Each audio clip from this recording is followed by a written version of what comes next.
a próxima expositora, a senhora Maria Lúcia Fatorelli, coordenadora da Auditoria Cidadã da Dívida, também por 12 minutos. Boa tarde. Boa tarde, caro deputado Helder Salomão. Parabéns pela iniciativa de realizar esse seminário internacional. Cumprimento todos os companheiros e companheiras de mesa, em especial os nossos irmãos chilenos que trouxeram grande contribuição. Em nome do deputado Capiberibe, que tem uma raiz muito especial com seus pais, eu cumprimento todos os demais parlamentares presentes e meu colega Elias, eu cumprimento toda a plateia também. Eu preparei uma exposição, que não vai dar tempo de falar tudo nesses 12 minutos. Acho que eu prefiro, pode ser? Ótimo. Talvez não dê tempo de mostrar tudo, mas onde que eu fico? Pode ser aqui? Aqui embaixo? Melhor? Tá. Até prefiro. Mas a apresentação vai ficar completa no site, né? A contribuição que eu queria trazer da Auditoria Cidadã da Dívida é o contexto onde se encontra essa reforma. Porque se a gente não compreender o contexto, é como entrar num caminho escuro, sem entender para que lado vamos. Então, primeiro, a necessidade de pagar a chamada dívida pública tem sido a justificativa para a destinação de maior parte do orçamento federal, todos os anos, para juros e amortizações, conforme folheto, gráfico constante do folheto que eu distribuí aí para vocês. Contínuo, rigoroso ajuste fiscal. O ajuste fiscal, a justificativa é pagar a dívida. E o que é o ajuste fiscal? Corte na saúde, na educação e todos os direitos humanos. Se nós vamos falar de direitos humanos, nós temos que falar do ajuste fiscal que está prejudicando o atendimento aos direitos humanos. A desculpa para as privatizações, desde Collor, passando por todos os presidentes, todos os governos, porque todo mundo privatizou. A justificativa para as privatizações tem sido pagar a dívida. A desculpa da contra-reforma da Previdência é a questão do ajuste fiscal, é pagar a dívida. E modificações constitucionais danosas, como a esdrúxula PEC do teto, a emenda 95, que congelou tudo, congelou investimentos em educação, em saúde, saneamento, ciência e tecnologia, tudo. Mas os gastos com a dívida pública ficaram fora do teto. Muita gente não soube disso, muita gente não sabe disso até hoje. Que os gastos com a dívida são privilegiados. Aí que está o privilégio no Brasil. Então, se a gente não entender esse privilégio da dívida, essa absorção todo ano de mais de 40% do orçamento, o orçamento desse ano de 2019 reserva 44% para a dívida, 350 bilhões, menos de um quarto para servidores públicos, que estão sendo aí colocados como bodes expiatórios, porque já houve a reforma do servidor público. O servidor público hoje já está no mesmo teto do INSS, de R$ 5.840 e poucos reais. Só os antigos que pagaram sobre o bruto e continuam pagando sobre o bruto mesmo depois de aposentados, é que recebem um pouco acima do teto de R$ 5.840 e poucos reais. Agora, quem recebe acima do teto constitucional não tá, que é privilegiado, não está nessa reforma. Isso aí é uma distorção. Olha esse gráfico. Aliás, essa tabela. Quanto mais pagamos, mais devemos. Todo ano pagamos uma montanha de amortizações da dívida, mas a dívida cresce. Por quê? Porque a maior parte do que está contabilizado como amortização não é amortização, são juros. E juros são despesas correntes. É proibido pagar juro com emissão de novos títulos. Então, mais um privilégio da dívida, senhores deputados. Enquanto faltou dinheiro para a educação, corta. Olha aí as universidades públicas inviabilizadas, os institutos federais inviabilizados. Falta dinheiro para a saúde, corta, o povo morre sem cirurgia, morre nas filas dos hospitais. Por quê? Porque é proibido emitir título para pagar despesas correntes. E a despesa corrente com juros? Desde o Plano Real, emitem títulos, paga o juro e vai lá e maqueia, contabiliza como se fosse amortização. Tá? Isso é inconstitucional, está ali o link, quem quiser aprofundar mais. Então, resumindo, a dívida pública tem sido gerada por mecanismos financeiros. No Brasil, a dívida não corresponde a investimentos públicos, como os países adiantados fazem. Assumem dívida pública com juro bem baixinho e investem. O que o Brasil faz? Maior juro do mundo, dívida gerada por mecanismos sem contrapartida e não investe. Tá? A dívida aqui no Brasil funciona como um sistema da dívida. Nós criamos esse termo, sistema da dívida, para caracterizar a utilização do endividamento público às avessas. Em vez de significar um aporte de recursos, significa um contínuo ralo, uma contínua subtração de recursos, dívida sem contrapartida, só beneficia o setor financeiro. O déficit nominal não está, nem nunca esteve na Previdência Social. Previdência Social não é problema, é solução. Minora as desigualdades sociais do Brasil. O problema fiscal do Brasil está e sempre esteve no Banco Central, nos gastos com juros e não nos gastos sociais. Nem com previdência, nem com saúde, nem com educação, nada disso. Olha esse gráfico. Os números oficiais tirados do Banco Central. O que faz o déficit nominal, que são essas barrinhas vermelhas para baixo, é o gasto com juro. Os dados oficiais comprovam. Tá? E os outros gastos? O ministro Gabas já falou. Produzimos superávit. Tivemos, olha, 1 trilhão de superávit primário. Tivemos sobra de recursos nas contribuições da Seguridade Social, desde a Constituição até 2015, inclusive. O superávit, de repente, em 2015, inverteu, derrubaram a economia brasileira.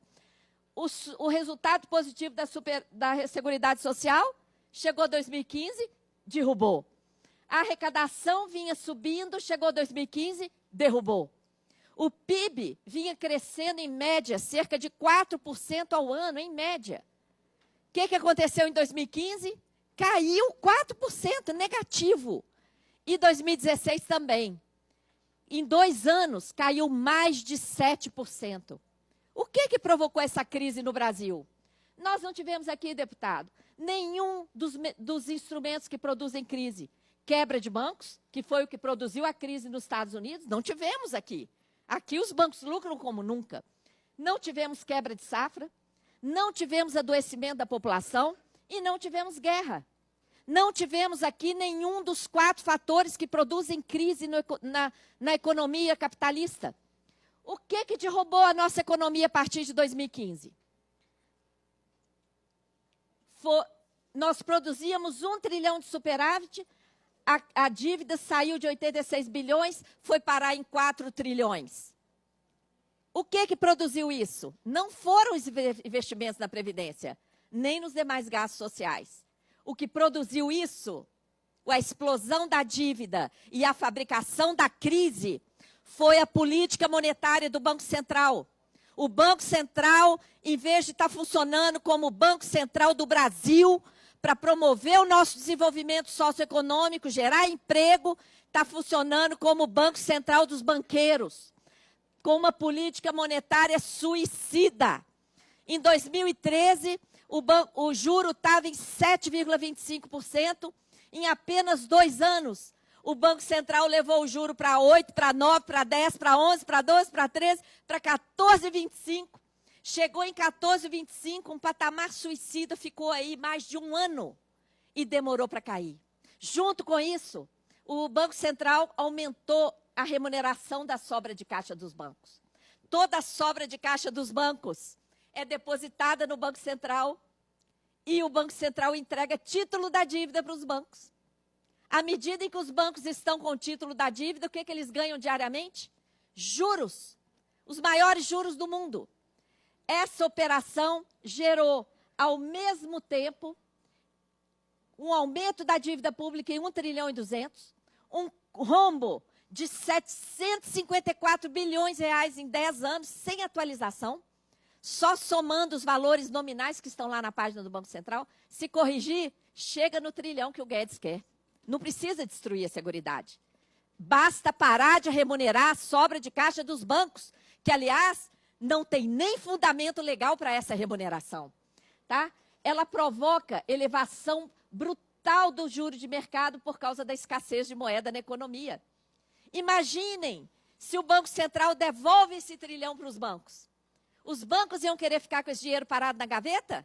Claro que não. Eles iam querer emprestar. E para emprestar, o que eles teriam que fazer? Baixar o juro. O que seria da nossa economia irrigada com mais de 1 trilhão de reais a juro baixo? Acabou a crise.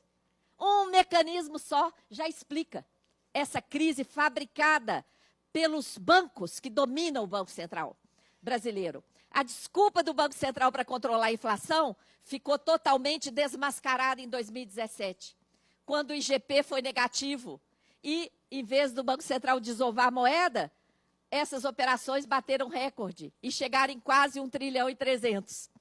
E aí, o que o Banco Central fez diante disso? Os próprios dados mostraram que não é para controlar a inflação, mas sim para remunerar a sobra de caixa dos bancos. O que o Banco Central fez? Enviou para o Congresso o projeto de lei 9248, que está aqui nessa casa. Para quê? Para legalizar essa remuneração escandalosa que produziu dívida, produziu crise, quebrou as empresas, porque a taxa de juro de mercado bateu recorde e as empresas ficaram sem acesso a crédito, sem acesso a capital de giro. Enquanto toda a economia despencou, as empresas fecharam as portas, o nosso povo ficou desempregado e o PIB caiu. Olha o lucro dos bancos, deputados. O lucro dos bancos explodiu em 2015. O que explica isso? Banco não produz riqueza. É evidente que existe um mecanismo que transfere recurso público para o setor financeiro. E esse mecanismo é a política monetária suicida do Banco Central, que produziu a crise. E aí, fazendo uma análise sistêmica, depois de produzida a crise, quais as medidas adotadas para contornar a crise? Emenda do teto, que amarra toda a economia e favorece os bancos, que ficaram fora do teto. Reforma trabalhista, reforma da Previdência, que só favorece banco. Privatizações, esquema fraudulento de securitização de crédito, que só favorece banco. E autonomia do Banco Central. Para quê? Para o Banco Central ficar livre, para continuar com essa política monetária suicida. Tá? É nesse contexto que surge a reforma da Previdência, junto com outras que Bolsonaro promete fazer. A gênese dessa reforma é a cúpula do sistema financeiro mundial. É o FMI, o Banco Mundial e o BIS que estão recomendando essa reforma. O que está por trás dela? Desmontar o modelo de solidariedade. Cortar 1 trilhão de aposentadorias, pensões, benefícios dos mais pobres e introduzir a capitalização. O que está... Esse objetivo está aqui, ó. Essa tabela, deputados, é uma foto da última página da exposição de motivos da PEC. Eu vou até chegar perto aqui, ó. Olha aqui. Deixa eu chegar no cantinho aqui. 715 bilhões, está dando para ver aqui na primeira linha? Sai de onde? Regime Geral de Previdência Social. É o INSS, onde a maioria das pessoas recebe até 2 salários mínimos. O teto é 5.400 e poucos, mas a maioria recebe até 2. Aqui, abono salarial, 182 bilhões. A PEC corta quem ganha de 1 a 2 salários mínimos. Só quem ganha até 1 salário mínimo é que vai continuar recebendo abono. Então, somem comigo. 715 bilhões mais 182 dá quase 900 bilhões. Aí a gente tem que tirar os 27, que é da redução de alíquota de quem ganha 1 salário mínimo só. Então, pessoal, 870 bilhões da economia de 1 trilhão que o Guedes está anunciando sairá dos mais pobres do INSS. Vamos acordar, minha gente, principalmente os jovens que estão aqui. Vamos acordar. 870 bilhões vão sair dos mais pobres. É mentira que essa PEC combate privilégio. É mentira. E para onde vai esse trilhão que sairá dos mais pobres? Olha só, essa frase foi dita pelo ministro Guedes no auditório do Banco Central, na posse do novo presidente. O que o Guedes falou? Precisamos de 1 trilhão para ter potência fiscal suficiente para pagar a transição em direção ao regime de capitalização. É por isso que a gente precisa de 1 trilhão. O link do vídeo dele falando está aqui, essa apresentação está disponível, vocês podem assistir.